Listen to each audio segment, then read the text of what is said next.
بسم اللہ الرحمن الرحیم۔ ہم 3 بہنیں غیر شادی شدہ تھیں، جبکہ ایک کی شادی ہو چکی تھی۔ آپی زہرا کی شادی پھپھو زاد سے ہوئی اور وہ اپنے گھر میں بہت خوش تھیں، لیکن ان کے بعد کی دونوں بہنوں کی شادیاں نہ ہو سکیں۔ اگرچہ والدین نے بہت کوشش کی کہ ان کا بھی کسی اچھے گھر میں رشتہ ہو جائے، مگر مراد پوری نہ ہوئی۔ اللہ جانے کیسی رکاوٹ تھی کہ باوجود ہزار جتن کے میری بہنوں کے ہاتھ پیلے نہ ہو پائے۔ وقت کبھی تھمتا نہیں، تیزی سے گزرتا رہتا ہے، سو گزرتا رہا۔ آپی نے بھی کچھ رشتے تلاش کر کے بتلائے، کسی میں کچھ خرابی نکل آتی اور کسی رشتے کو کسی خاص وجہ سے رد کرنا پڑتا۔ یوں میری دونوں بہنوں کی شادی کی عمریں نکل گئیں اور وہ بن بیاہی رہ گئیں۔ ان کے بعد 3 بھائیوں کی شادیاں ہو گئیں اور بھابیاں گھر میں آ گئیں۔ انہوں نے کافی جتن کیے، اچھے رشتے شاید میری بہنوں کے نصیب میں ہی نہیں تھے۔ سبھی جانتے ہیں کہ بھابیاں خواہ کتنی ہی اچھی ہوں، جب گھر آ جاتی ہیں تو گھر کا ماحول بدل جاتا ہے۔ خاص طور پر یہ نندوں اور بھابیوں کے لیے ایک کڑا امتحان ہوتا ہے کہ وہ آپس میں حسن سلوک کو کس طرح قائم رکھیں تاکہ گھر کا ماحول پرسکون رہے۔ بھابیاں گو کہ اچھی تھیں، پر پھر بھی نند اور بھاوج کے نازک رشتے میں دراڑیں پڑ ہی جاتی ہیں۔ حالانکہ میری بہنیں گھر کا سارا کام کرتی اور بھائیوں کے بچے بھی سنبھالتی، پھر بھی انہیں بوجھ ہی تصور کرتی تھیں۔ میں والدین کی سب سے چھوٹی بیٹی تھی اور کالج میں پڑھ رہی تھی۔ ان دنوں سیکنڈ ایئر کی طالبہ تھی جب ہمارے ہاں انٹرنیٹ کا استعمال شروع ہوا۔ نئی چیزیں تھیں تو مجھے بھی شوق ہوا کسی سے چیٹنگ کروں۔ کالج سے آ کر کھانا کھانے کے بعد فوراً کمپیوٹر کے سامنے بیٹھ جاتی اور آن لائن گیم کھیلنے لگتی۔ ان گیمز میں سب سے زیادہ مجھے شطرنج پسند تھی، کیونکہ وہاں چیٹ بھی ہوتی تھی۔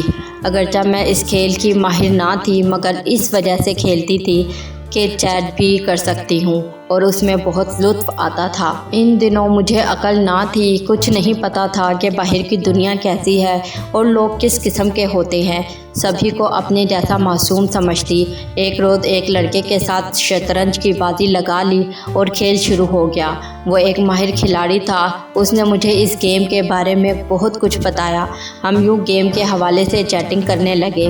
اس کا نام بشیر تھا اور وہ کینیڈا میں رہتا تھا۔ تقریباً ہم روز ہی چیٹنگ کرتے اور ہمارا اور آن لائن رہنے کا ایک ٹائم مقرر تھا۔ میں اس گھر سے گھر والوں سے زیادہ چھپ کر بات نہیں کرتی تھی، بلکہ بہنوں کو بھی اس بات کا علم تھا۔ بات آگے بڑھی اور ہم دونوں ایک دوسرے کو میل بھی کرنے لگے، جس میں وہ اپنے کینیڈا کے بارے میں معلومات دیتا اور میں اپنے وطن کی باتیں بتایا کرتی۔ ہم دونوں ملکوں کا ان کی اچھائیوں اور برائیوں سے مقابلہ کرتے۔ غرض اسی طرح کی باتیں لکھ کر ہم ایک دوسرے کو مرعوب کرنے کی کوشش کرتے۔ گھر والوں کو میرے اس مشغلے پر کوئی اعتراض نہیں تھا اور نہ ہی وہ زیادہ توجہ دیتے، کیونکہ میں ایک گھریلو لڑکی تھی، کہیں بھی آتی جاتی نہ تھی سوائے کالج کے، بس گھر میں بیٹھ کر کمپیوٹر سے دل بہلاتی۔ وہ کہتے ہیں نا کہ آگ اور کپاس کا کوئی میل نہیں۔ بالآخر نوبت یہاں تک آ گئی کہ ایک روز بشیر نے مجھ سے سوال کیا، شاہ بانو، کیا تم کسی کو پسند کرتی ہو؟ یہ وہ سوال تھا جس کی شعوری یا لا شعوری طور پر میں منتظر تھی۔ میں نے کہا کہ پہلے تم بتاؤ، پھر میں بتاؤں گی۔ ہاں، میں کبھی کسی کو پسند کرتا تھا، مگر اب اس کی شادی ہو گئی ہے اور وہ اب بہت دور جا چکی ہے۔ میں نے دکھ کا اظہار کیا، یہ تو بہت دکھ والی بات ہے۔ کاش کہ تمہاری خوشیاں تمہیں مل جائیں۔ ضروری نہیں کہ انسان جسے پسند کرے وہ اسے مل بھی جائے، یہ قسمت کی بات ہے، لیکن اس بات پر انسان جینا تو نہیں چھوڑ سکتا۔ دیکھو میں جی تو رہا ہوں اور بہت خوش و خرم ہوں۔ بشیر کی اس بات پر مجھے اس سے مزید ہمدردی ہو گئی۔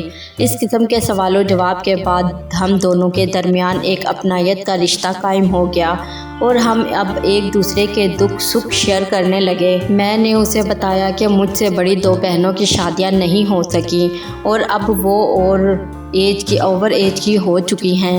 تمام گھر والوں کو بہت دکھ ہے۔ بہت اچھے رشتوں کی چاہ میں والدین نے معمولی رشتے رد کر دیے، پھر معمولی رشتے بھی نہیں ملے۔ اب ان بیچاریوں کی زندگی کا مقصد صرف بھائی اور بھابھیوں کی خدمت کرنا ہے اور ان کی مرضی سے جینا رہ گیا ہے۔ جب بھی میں اپنی بہنوں کا ذکر کرتی تو وہ بھی دکھی ہو جاتا اور کہتا، دیکھو تم شادی میں دیر نہ کرنا اور یہ نہ ہو کہ کہیں وقت گزر جائے اور پھر تم بھی ہاتھ ملتی رہ جاؤ، کہاں سے اچھا رشتہ آئے وہاں ہاں کر دینا۔ والدین سدا کسی کے لیے نہیں رہتے۔ لڑکی کی زندگی جب دوسروں کے رحم و کرم پر پڑ جاتی ہے تو وہ بہت دکھ کی زندگی گزارتی ہے۔ جلد ہی مجھے محسوس ہو گیا کہ وہ مجھ میں دلچسپی لے رہا ہے۔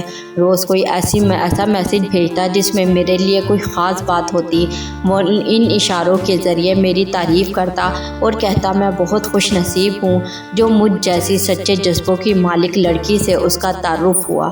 خود میں بھی سمجھنے لگی تھی کہ اس کمپیوٹر میں میرا آئیڈیل چھپا ہوا ہے۔ ایک دن اس نے بتایا کہ وہ اپنے ایک عزیز کی شادی میں پاکستان آ رہا ہے۔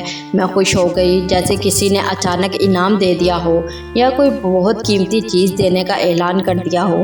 میں اس سے ملنے کے خواب دیکھتی تھی جو اب حقیقت کا روپ دھارنے والے تھے۔ ایک دن جب وہ آن لائن تھا، اس نے مجھے کہا، اگر میں پاکستان آیا تو کیا تم مجھ سے ملو گی؟ میرے دل میں ہزاروں پھول کھل گئے، مگر میں نے اس کو کوئی جواب نہ دیا۔ جی پہلے تم آ تو جاؤ، پھر سوچوں گی۔ میں نے اپنی بہن کو بتایا کہ وہ شطرنج کا کھلاڑی کسی کی شادی اٹینڈ کرنے پاکستان آ رہا ہے، ہم سے بھی ملنے آئے گا۔ وہ بولی، امی کو بتا دو تاکہ وہ گھر والوں کو راضی کر لیں، تبھی ہم اس کے گھر میں پر مہمانداری کر سکیں گے۔ باجی یہ بات تم خود امی سے کرنا، مجھے شرم آتی ہے، پہلے مجھ سے اس کی بات کرا دو، اندازہ تو ہو کہ کس قسم کا ہے، پھر امی سے ذکر کروں گی۔ میں نے باجی سلطانہ کی اس سے فون پر بات کروائی، انہیں اس کی گفتگو اچھی لگی۔ اب مجھ سے وقت کاٹے نہ کٹتا تھا اور پوچھتی کہ کب آؤ گے، اور وہ جو جواب دیتا کہ میں جلد پاکستان آ جاؤں گا۔ مہینے یوں ہی گزر گئے اور وہ پاکستان نہ آیا۔ مجھے یقین ہو گیا کہ وہ مجھے بے وقوف بنا رہا ہے۔ میں نے اپنا خدشہ ظاہر کیا۔ وہ بولا، ہرگز ایسی بات نہیں، دراصل میں بہت مصروف ہوں، تبھی شادی میں نہیں آ سکا۔ ہم پھر کب اور کیسے ملیں گے؟ میرے منہ سے بے اختیار نکل گیا۔ وہ بولا، اپنی تصویر بھیجو گی، میں اپنے والدین کو دکھا کر تمہارے لیے والدین سے رشتہ مانگ لوں گا، اس طرح ہم کبھی نہ بچھڑنے کے لیے مل جائیں گے۔ یہ بات سن کر میری خوشی اور گہری ہو گئی۔ وہ مجھے پرپوز کر رہا تھا اور میں نے سوچا تک نہ تھا کہ اپنے والدین کو دکھانے کے لیے وہ میری تصویر بھی مانگے گا۔ میں نے اپنی تصویر اسے بھیج دی۔ تصویر دیکھ کر اس نے مجھے فوراً میل کی کہ امی سے بات کرواؤ۔ اس نے ان سے کافی دیر باتیں کیں۔ اس نے کہا کہ میں نے شاہ بانو کی تصویر دیکھی ہے اور گھر والوں کو بھی دکھا دی ہے، انہیں آپ کی بیٹی پسند آ گئی ہے، آپ بے فکر ہو جائیں، میرے والدین جلد شادی رشتے کے لیے آپ سے بات کریں گے۔ کافی دن گزر گئے لیکن اس کے والدین کا فون نہ آیا اور نہ رشتے کے لیے کوئی بات ہوئی۔ ادھر امی بھی انتظار میں تھیں، کہتی بیٹا بات چھیڑ کر شاید بھول گیا ہے۔ اپنے گھر والوں کی تصویر مانگی تو گول کر گیا، نہ جانے کیسا لڑکا ہے، خود ہی شادی کے لیے پرپوز کیا اور خود ہی گریز کر رہا ہے، مجھے تو دھوکے باز لگتا ہے۔ میں کہتی کہ دھوکا کرنا ہوتا تو وہ مجھے بے وقوف بناتا رہتا، آپ سے بات کیوں کرتا۔ اس نے اپنی تصویر تو بھیجی ہے۔ باجی نے میل کی کہ اپنے گھر والوں کی تصاویر بھیجو۔ اس نے جواب دیا کہ گھر میں کچھ پریشانیاں ہیں، ذرا مہلت دے دو، وہ خود آپ کے گھر آ جائیں گے۔ جب ایسے ہی 1 سال گزر گیا تو باجی سلطانہ نے کہا، یہ شخص صحیح نہیں لگتا، اس کا خیال چھوڑ دو اور اس سے رابطہ ختم کر دو۔ مگر مجھے یقین تھا کہ ضرور کوئی پریشانیاں ہوں گی۔ بشیر کی نیت صاف تھی، تبھی تو اس نے خود پرپوز کیا اور شادی کی بات کی، ورنہ میں نے تو اسے مجبور نہیں کیا تھا۔ اتفاق سے میری دوستی ایک لڑکی سے ہو گئی جس کا نام ادیبہ تھا۔ باتوں باتوں میں اس نے ایک دن ذکر کیا کہ امتحان کے بعد اس کی شادی اپنے کزن سے ہونے والی ہے جو کینیڈا میں رہتا ہے۔ نام پوچھا تو وہ گول کر گئی، نہ جانے یہ مجھے اپنے منگیتر کا نام کیوں نہیں بتا رہی۔ میں سوچتی رہ گئی۔ بشیر نے دراصل اسے بتایا ہوا تھا، شاہ بانو نامی ایک لڑکی میرے پیچھے پڑی ہوئی ہے، وہ 3rd ایئر میں پڑھتی ہے، تبھی ادیبہ نے مجھ سے دوستی کی تھی۔ اسے غالباً شک ہوا کہ کہیں وہ لڑکی میں تو نہیں ہوں، لیکن میں نے اس سے کبھی ذکر نہ کیا کہ میری کسی کے ساتھ چیٹنگ ہوتی ہے اور وہ کینیڈا میں رہتا ہے۔ بہرحال ادیبہ سے میری دوستی بہت اچھے انداز میں استوار ہو گئی۔ 4th ایئر ختم ہوا اور ہم امتحان سے فارغ ہو گئے۔ ادیبہ میرے گھر آئی اور مجھے اپنا شادی کا کارڈ دیا جس پر اس کے ہونے والے شوہر کا نام درج تھا، بشیر۔ میرا دل دھک سے رہ گیا، خدا نہ کرے کہ یہ وہی ہو، کیا جھوٹ تھا کیا سچ تھا۔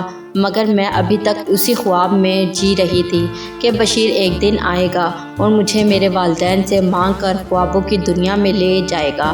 حالانکہ حالات واضح تھے، پھر بھی میں حقیقت کی تلخی کا مقابلہ نہیں کرنا چاہتی تھی۔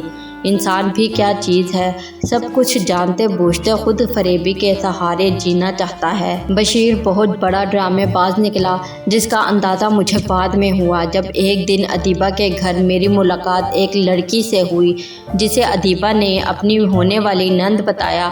اس لڑکی کا نام مہم تھا۔ وہ بولی کہ میرا بھائی بشیر ادیبہ کو پسند کرتا ہے اور ان کی منگنی ہو چکی ہے۔ وہ مجھے اپنے بھائی کی تصویر دکھانا چاہتی تھی، مگر میں نے منگنی کی تصویر اس خوف سے نہ دیکھی کہ کہیں وہ بشیر نہ ہو جس میں کبھی ملی ہی نہیں تھی، مگر 3 برسوں سے اسے خوابوں میں دیکھا تھا کہ وہ میرے گھر آیا، میرا ہاتھ تھام کر اپنے ساتھ لے گیا۔ انتظار کی اذیت سہتے سہتے میری صحت خراب ہو گئی اور پھر اس نقلی محبت کا ملمہ اترا جس کے انتظار میں دن رات گھڑیاں گنا کرتی تھی۔ ادیبہ نے اصرار کیا کہ میری شادی پر ضرور آنا۔ میں نے خاص طور پر نئے جوڑے سلوائے تاکہ اپنی دوست کی شادی میں اچھی لگوں۔ اس کی شادی والے دن جب میں تیار ہو کر شادی ہال پہنچی تو وہ اپنی دلہن کے ساتھ اسٹیج پر بیٹھا ہوا تھا۔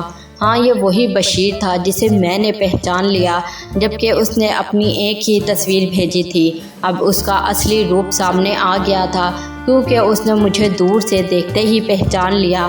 جب میں اسٹیج کے نزدیک ہوئی تو اسے کسی اور کے دلہے کے روپ میں دیکھ کر میرا سانس اوپر نیچے ہونے لگا۔ آنسو دل کی تہہ سے نکلے اور آنکھوں میں بھر گئے، انہیں روکنا مشکل ہو گیا۔ ادیبہ کی بہن میرے پاس آئی اور بولی، آپ کو آنے میں کافی دیر ہو گئی، ہم کب سے آپ کا انتظار کر رہے ہیں، آئیے میرے ساتھ۔ وہ میرا ہاتھ پکڑ کر لے گئی اور خاص مہمانوں کے ساتھ لے جا کر بٹھا دیا جہاں بشیر کی والدہ اور بہنیں بیٹھی ہوئی تھیں۔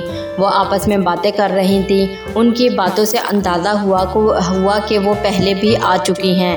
2 سال قبل بشیر کی منگنی ادیبہ سے کرنے آئی تھی اور اب شادی پر دوبارہ یہ لوگ آئے تھے۔ جب بشیر نے مجھ سے کہا تھا کہ وہ پاکستان کسی عزیز کی شادی میں آ رہا ہے تو وہ کسی اور کی نہیں بلکہ اس کی اپنی منگنی کی تقریب تھی۔ اف، میں بھی کس کے ساتھ خوابوں کی ڈوریوں میں الجھ گئی تھی، کیسے اور کہاں پھنس گئی تھی۔ میرے چاروں طرف پہلے بھی دھند تھی اور اب بھی دھند ہے۔ دل نے کہا اسے بددعا دے دوں جس نے تمہیں اتنے دن پاگل بنائے رکھا، مگر میں اسے بددعا بھی نہ دے سکی۔ آج پچھتاتی تھی کہ کاش میں نے اسے اپنی تصویر نہ بھیجی ہوتی۔ ہماری ویڈیوز اگر آپ کو پسند آ رہی ہیں تو ضرور لائک کیجئے، اور اگر آپ نے ہمارا چینل سبسکرائب نہیں کیا تو ضرور کیجئے۔ اس کے ساتھ ساتھ بیل آئیکن پر بھی لازمی کلک کیجئے تاکہ ہماری ہر آنے والی ویڈیو آپ تک بر وقت پہنچ سکے۔ اللہ حافظ۔